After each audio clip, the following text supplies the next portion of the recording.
একজন পুরোহিত থেকে মুখ্যমন্ত্রী। পার্লামেন্টে তাকে দেখা গিয়েছিল কেঁদে ভেঙে পড়তে, আর সেখান থেকেই আজ ক্রিমিনাল থেকে শুরু করে অনেককেই চোখে জল এনে দিচ্ছেন এই আদিত্যনাথ যোগী। আজকে এই ভিডিওতে আদিত্যনাথ যোগীকে নিয়ে কিছু আনটোল্ড স্টোরি আপনাদের সামনে তুলে ধরছি। নমস্কার, পাবলিক তথ্য বাংলায় আপনাদেরকে স্বাগত। আমি রয়েছি আপনাদের সঙ্গে শ্বেতা ভট্টাচার্য। আদিত্যনাথ যোগী নিজের মধ্যেই একটা নিজে যেন রেকর্ড। তিনি প্রথম হয়েছে যে 80 দশকের পর এমন কোন ব্যক্তি যে দ্বিতীয়বার পরপর উত্তরপ্রদেশে মুখ্যমন্ত্রী হয়েছে। শুধু তাই নয়, পার্লামেন্টে সব থেকে কম বয়সী যে এমপির সেই রেকর্ডও তিনি গড়েছেন, এমপি হয়ে সব থেকে কম বয়সে। আর এই আদিত্যনাথ যোগীর সঙ্গে এমন কিছু ঘটনা জড়িত রয়েছে যা শুনলে আপনারা চমকে উঠবেন। আজকের প্রতিবেদনে এক এক করে সেগুলোই আপনাদের সামনে তুলে ধরছি। 1972 সালে জন্ম নেয় যোগী এবং তার জন্ম হয়েছিল উত্তরাখণ্ডের একটি গ্রামে।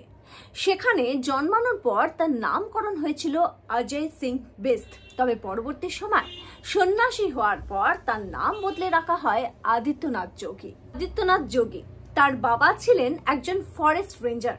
7টি ভাই বোন, তাদের মধ্যে দ্বিতীয় নম্বরে ছিলেন আদিত্যনাথ যোগী। পড়াশোনায় যথেষ্ট ভালো ছিলেন, গুটি গুটি পায় প্রথমে একেবারে প্রাথমিক স্কুল, যেটা তার ছোট্ট গ্রামের স্কুল ছিল, সেখান থেকে নিয়ে বিএসসি ম্যাথমেটিক্স কমপ্লিট করেন আদিত্যনাথ যোগী। শুধু তাই নয়, এমএসসিতে জন্য তিনি কিন্তু অ্যাডমিশন নিয়েছিলেন। তবে দেশ জুড়ে সেই সময় চলছিল রাম মন্দির নিয়ে আন্দোলন, আর সেই আন্দোলনের দিকে মন দিতেই পড়াশোনার থেকে একটু ডাইভার্ট হয়ে যান আদিত্যনাথ যোগী। খাতায় কলমে 1998 পলিটিক্সে জয়েন করেছেন আদিত্যনাথ যোগী। তবে অনেক আগে থেকেই তার কিন্তু পলিটিক্সের দিকে বিশেষ আগ্রহ ছিল। সেই কারণেই পড়াশোনা করার সময় তিনি এবিভিপি জয়েন করেছিলেন। যখন তিনি পড়াশোনা করছিলেন তখন কিন্তু ভেবেছিলেন একটি ভালো চাকরি করে সেটেল হবেন, মানে পড়াশোনার পর একটা চাকরি খুঁজছিলেন। কিন্তু 1990 সাল থেকেই তার জীবন বদলাতে শুরু করে। দেশ জুড়ে তখন চলছে অযোধ্যায় রাম মন্দির তৈরি করার আন্দোলন, আর তিনিও শুরু থেকেই চাইতেন যাতে রাম মন্দির তৈরি হয়। আর সেই কারণে 1990 সালে তিনি এই মুভমেন্ট বা এই আন্দোলনে অংশগ্রহণ করেন।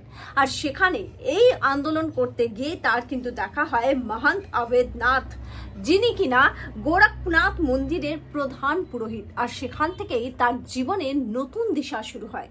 প্রধান পুরোহিতের থেকে তিনি এতটা আকৃষ্ট হয়েছিলেন যে বাড়িতে না জানিয়েই 21 বছর বয়সে সংসার জীবন ত্যাগ করে তিনি কিন্তু তার শিষ্য হয়ে জয়েন করে যান, আর এইভাবে নিজের জীবনকে এগিয়ে নিয়ে যাওয়ার সিদ্ধান্ত নেয়। আদিত্যনাথ যোগী যেভাবে মন দিয়ে কাজকর্মে জুটে গিয়েছিলেন সেটা দেখে কিন্তু এই প্রধান পুরোহিত যথেষ্ট আকৃষ্ট হয়েছিলেন, এবং তিনি 1998 সালে পলিটিক্যাল যে কার্ড, তারপরে কে সেই দায়িত্ব নেবে তার জায়গায় উত্তরাধিকারও বলতে পারেন, সেটা কিন্তু করে দেন এই যোগীকে।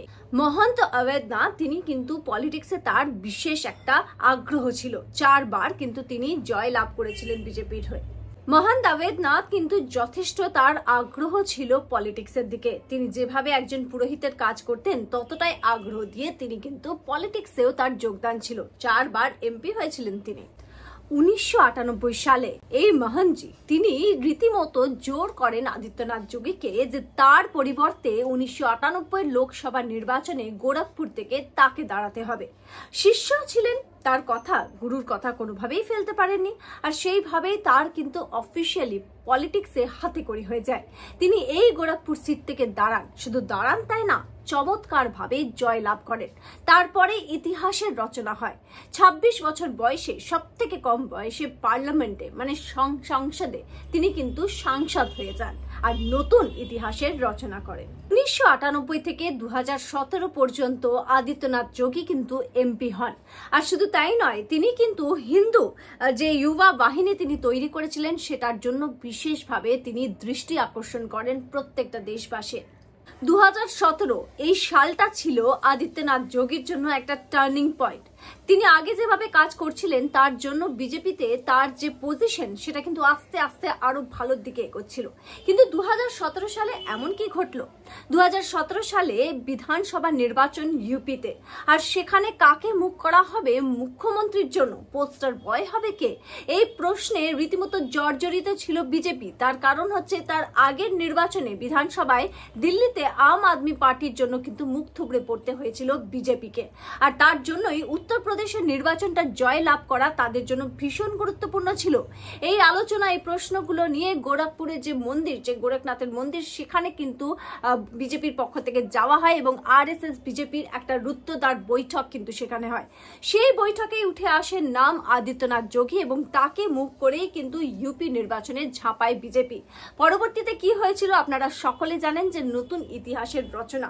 সেই নির্বাচনে রীতিমতো বাজিমাত করেছিল বিজেপি এবং তাদের যে সিদ্ধান্ত ছিল যোগী আদিত্যনাথকে নিয়ে, সেটা কতটা সঠিক সিদ্ধান্ত ছিল সেটাই প্রমাণ হয়েছিল। আর এইভাবে যে দেখা গিয়েছিল যে বিজেপি শুধু নয়, দেশ জুড়ে বা তার পলিটিক্যাল ক্যারিয়ারে আদিত্যনাথ যোগীর সব থেকে বড় টার্নিং পয়েন্ট হয়ে উঠলো এটাই।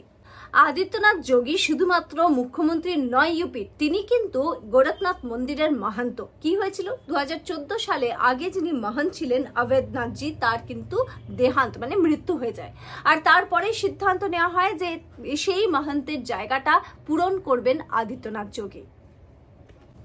আর ঠিক এইভাবেই দক্ষতার সঙ্গে যেখানে মন্দিরের দায়িত্ব, ঠিক তার পাশাপাশি উত্তরপ্রদেশের মুখ্যমন্ত্রীর দায়িত্ব সামলাচ্ছেন তিনি কিন্তু পশুর জন্য তার একটা বিশেষ মনে জায়গা রয়েছে।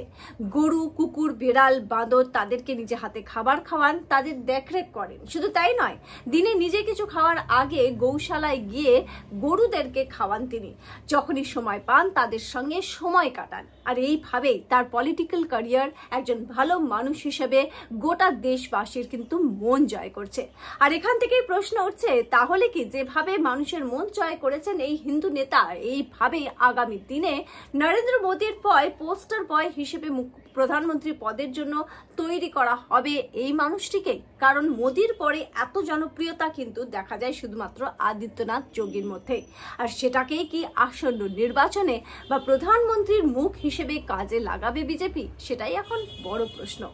আজকের ভিডিওটা এখানেই শেষ করছি। আবার একটা নতুন ভিডিও নিয়ে খুব তাড়াতাড়ি আপনাদের সঙ্গে দেখা হবে। ভালো থাকবেন। নমস্কার।